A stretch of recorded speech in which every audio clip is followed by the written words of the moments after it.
હેમા વોસમાલના જય કષ્ટભંજન દેવ બધાને.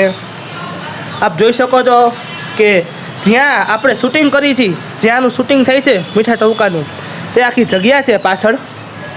મારો પોતાનો બગીચો જ છે. આ મોટો આંબો અહીંયા, અને આ બાજુ પાછળ બીલીનું ઝાડ છે. અત્યારે ગરમી બહુ પડે છે, બહુ જોરદાર પડે છે. એટલે કે આ નાના નાના જે બધા પ્લાન્ટ્સ છે, ક્યારા છે, એને થોડાક પાણીમાં ચાલે, પણ આવડા મોટા મોટા 2 ઝાડ છે. હવે જમીનમાંથી પાણી લે, પણ અત્યારે જમીનમાં જ પાણી ઓછું થઈ ગયું છે, કેમ કે આપણા રાજકોટમાં વરસાદ નથી અત્યારે. એટલે આખા દિવસમાં મિનિમમ 2 વાર તો આ મોટા ઝાડને પાણી પાવ જ છું હું.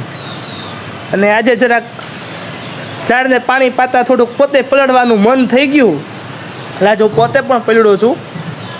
મજા આવે ઉનાળામાં, થોડુંક આમ આપણને ઠંડક મળે, ઝાડને ઠંડક મળે. એટલે આપના ઘરમાં પણ જો બગીચો હોય તો મોટા ઝાડને દિવસમાં 2 વાર જરૂરથી પાણી પાજો. પર્યાવરણ બચાવજો. આ ઝાડની ઉપર થોડીક દયા રાખજો ઉનાળામાં. જય શ્રી કૃષ્ણ.